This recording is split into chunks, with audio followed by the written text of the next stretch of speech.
Assalamualaikum warahmatullahi wabarakatuh.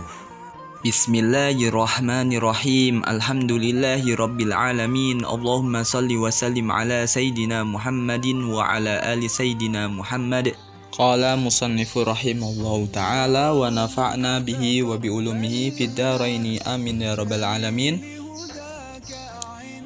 Wa khatmur rusli bis sadril mu'alla nabiyyun hashimiyun di jamali imamul anbiya bila ikhtilafin wa tajul asfiya bila ikhtilalin wa bakin syar'uhu fi kulli waqtin ila yaumil qiyamati wartihali wa haqqun amru mi'rajin wa sidqun fa fihi nasun akhbaril awali wa khatmur rusli adapun penutup para rasul. Adapun penutup para rasul bisadri dengan diciptakan yang lebih awal. Bisadri dengan diciptakan yang lebih awal wujudnya. Al-mu'alla yang tinggi derajatnya. Al-mu'alla yang tinggi derajatnya. Siapa itu? Nabiyyun Hashimiyun, yaitu nabi berbangsa Hashim. Nabiyyun, yaitu nabi Hashimiyun, berbangsa Hashim, yaitu dari suku Hashim. Siapa?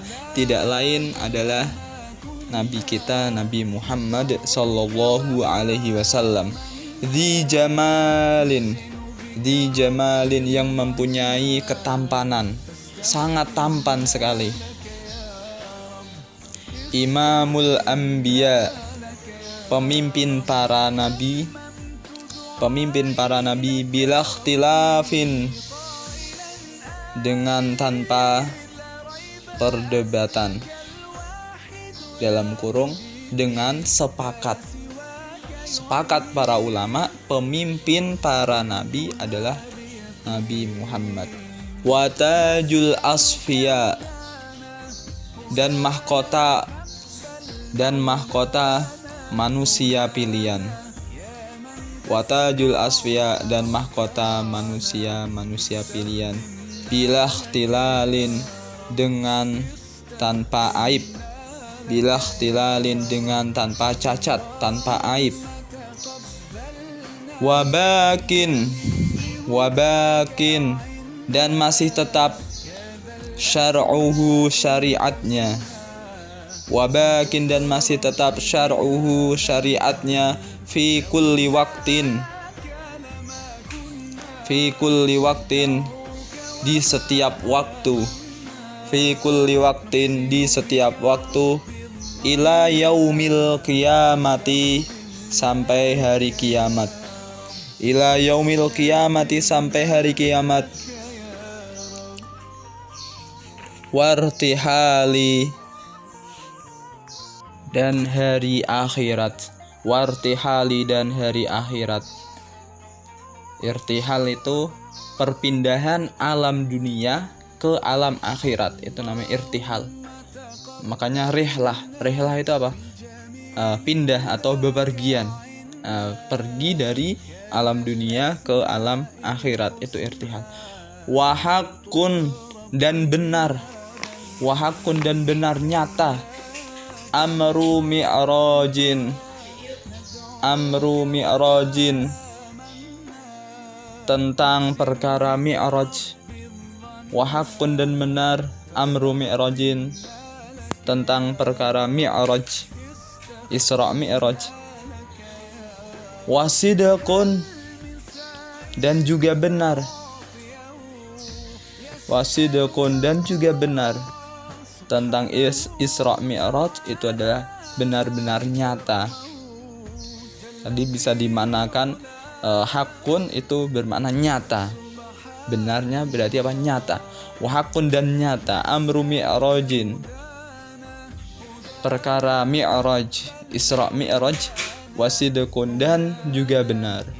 Fafihi maka di dalamnya tentang urusan Isra Mi'raj nasun terdapat dalil akhbarin, nasu akhbarin terdapat dalil hadis, nasu akhbarin terdapat dalil hadis atau dalil secara umum. Tapi kalau akhbar yang kalian ketahui, istilah akhbar itu untuk hadis. Awali yang tinggi. Setelah pelajaran sebelumnya dijelaskan bahwasannya kita wajib beriman dan membenarkan para rasul dan para malaikat. Kemudian musannif di sini melanjutkan menjelaskan tentang sifat-sifat Nabi Muhammad. Nabi Muhammad SAW di sini dikatakan wa khatmur rusli bisadril mu'ala, bahwasanya Rasul Nabi Muhammad SAW yaitu terakhir bagi para nabi, penutup. Akan tetapi perlu diketahui di sini musannif mengatakan wa khatmur rusli bisadril mu'ala.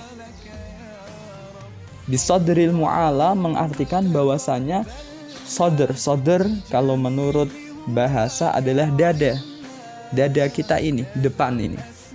Anggota yang paling depan adalah dada kita. Nah, akan tetapi yang dimaksud di sini adalah annahu awwalur rusuli wujudan wa akhiruhum syuhudan. Yang dimaksud bisadri adalah Nabi Muhammad SAW adalah pertama Rasul yang diciptakan dan juga akhir daripada mereka untuk disaksikan. Itu adalah Nabi Muhammad SAW. Jadi sebelum Allah Subhanahu Wa Taala mengutus para Rasul yang paling awal, yang paling pertama adalah Nabi kita Muhammad. Akan tetapi Nabi Muhammad SAW itu disaksikan oleh umat manusia adalah sebagai nabi terakhir dengan dilahirkannya. Akan tetapi Allah Subhanahu wa taala menciptakan Nabi Muhammad itu adalah pertama. Makanya laulaka ya Muhammad ma khalaqtu hadhil ard ma khalaqtu hadas samawat. Jikalau bukan kamu wahai Muhammad, saya Allah Subhanahu wa taala tidak akan menciptakan bumi, langit, seisinya. Semua ini tidak diciptakan. Makanya ketika Nabi Adam alaihissalam, ketika beliau melakukan sebuah kesalahan, kemudian beliau bertaubat, dia mengatakan subhanaka inni kuntu minadh dhalimin. Nah, Sebelum itu beliau mengatakan atau beliau membaca tentang sholawat. Kemudian ditanya sama Allah Subhanahu Wa Taala, bagaimana engkau tahu engkau membacakan sholawat? Dikarenakan ketika waktu di surga beliau melihat tiang-tiang surga itu diukir dengan sebutan nama-nama Nabi Muhammad. Nah, seperti itu. Makanya Allah Subhanahu wa taala sudah menciptakan nur. Nur itu cahaya. Cahaya Nabi Muhammad terdahulu, akan tetapi nur ini kemudian ditaruh di punggung Nabi Adam. Kemudian ketika Nabi Adam menikah dengan istri, kemudian lahirlah seorang anak, kemudian nur ini pindah ke keturunan sampai Abdullah. Kemudian Abdullah beristri dengan Siti Aminah, kemudian barulah lahir Nabi Muhammad SAW, dan inilah adalah nur Nabi Muhammad. Maka dari itu tidak ada nasab Nabi Muhammad dari ayah sampai Nabi Nabi Adam tidak ada kecuali dilindungi Allah Subhanahu wa taala, tidak melakukan kesyirikan, tidak melakukan kemusyrikan, dan semuanya menjadi orang yang penting, menjadi orang yang tokoh, menjadi orang yang wibawa. Karena apa? Karena di dalam diri mereka terdapat nur atau cahaya Nabi Muhammad SAW. Maka dari itu Nabi Muhammad adalah Rasul yang paling terakhir, akan tetapi Nabi Muhammad adalah orang yang paling awal diciptakan. Rasul pertama kali yang diciptakan. Nabiyun Hashimiyun, yaitu seorang Bani Hashim, seorang keturunan Bani Hashim yang memiliki ketampanan, yang mana ketampanan ini adalah sangatlah sempurna. Jikalau Nabi Yusuf itu sangatlah tampan sekali, namun ketampanan Nabi Yusuf jikalau diukur adalah cuma separuh jagat raya ini. Akan tetapi kalau ketampanan Nabi Muhammad SAW semuanya sempurna, jagat raya seutuhnya itu adalah ketampanan Nabi Muhammad SAW. Namun kenapa Ustadz? Kalau Nabi Yusuf itu banyak yang suka, kalau Nabi Muhammad biasa aja. Arti daripada di sini, arti daripada ketampanan Nabi Muhammad memang benar, tidak salah. Orang juga banyak yang suka, akan tetapi tidak seviral atau tidak sehisteris pada waktu Nabi Yusuf. Kenapa demikian? Sebabnya ketampanan Nabi Muhammad SAW itu disertai dengan kewibawaan. Maka dari itu, jikalau melihat Nabi Muhammad itu merasakan takjub, tampan, akan tetapi hasrat nafsu mereka perempuan itu tidak ingin menyalurkan. Karena apa? Karena kewibawaan Nabi Muhammad. Berbeda dengan ketampanan Nabi Yusuf, yang mana ketampanan Nabi Yusuf ini menarik nafsu, menarik keinginan para perempuan, yang mana kewibawaannya kalah dengan kewibawaan Nabi Muhammad, sehingga ketika perempuan melihat Nabi Muhammad itu merasakan haibah dan wibawanya, sehingga tidak sehisteris apa yang dialami Nabi Yusuf.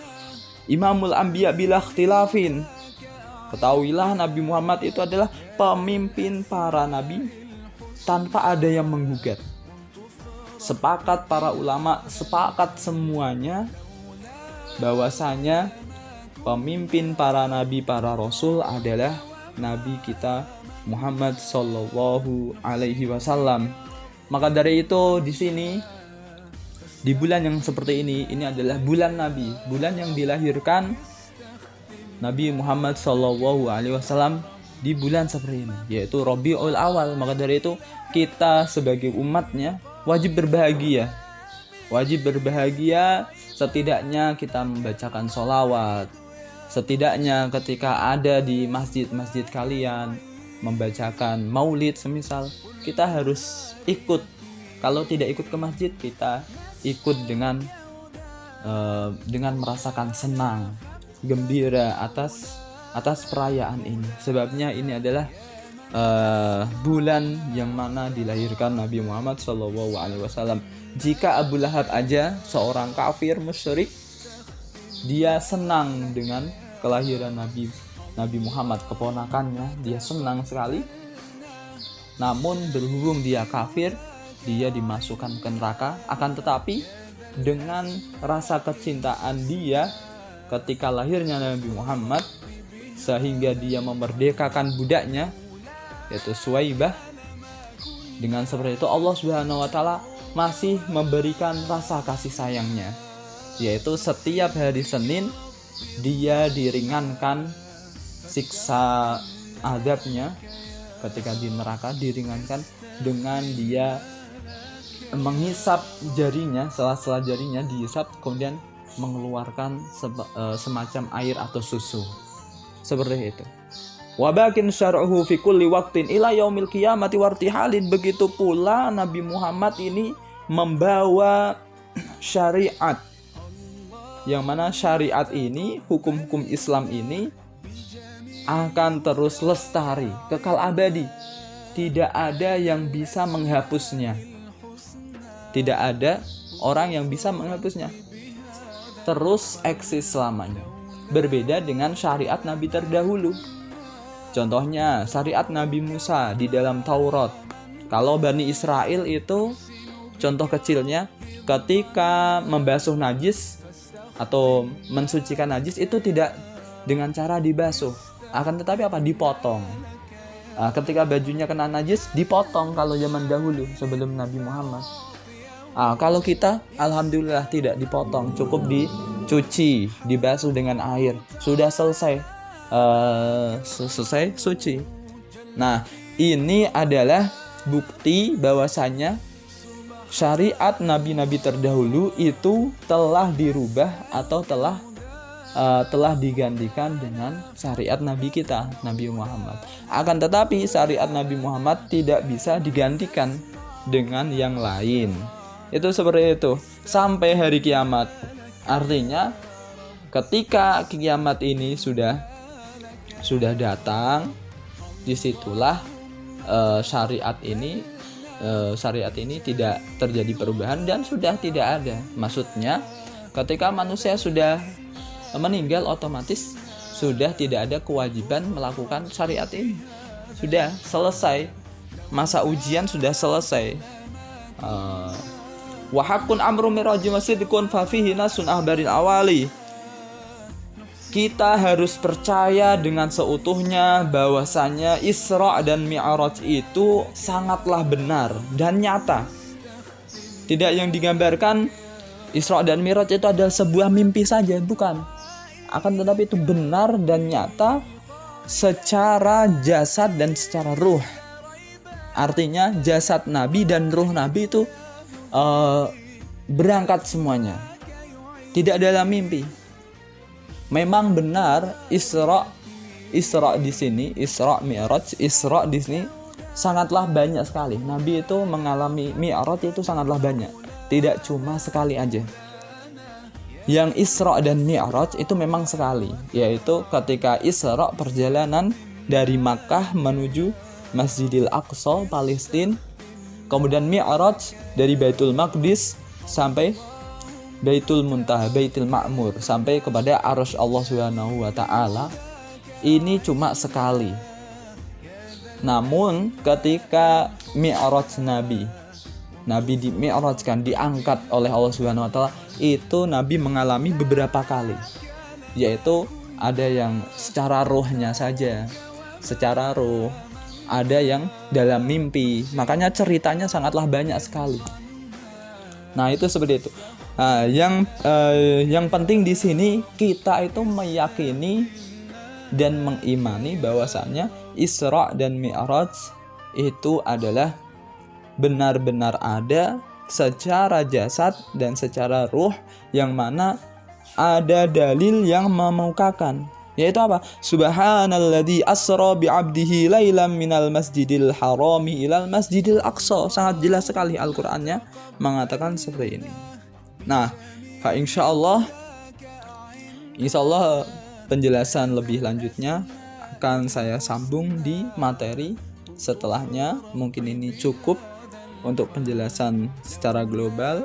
Semoga manfaat dan diberikan ilmu yang manfaat juga dan berkah. Amin ya rabbal alamin. Wallahu a'lam bishawab. Jazakumullahu khairan. Assalamualaikum warahmatullahi wabarakatuh.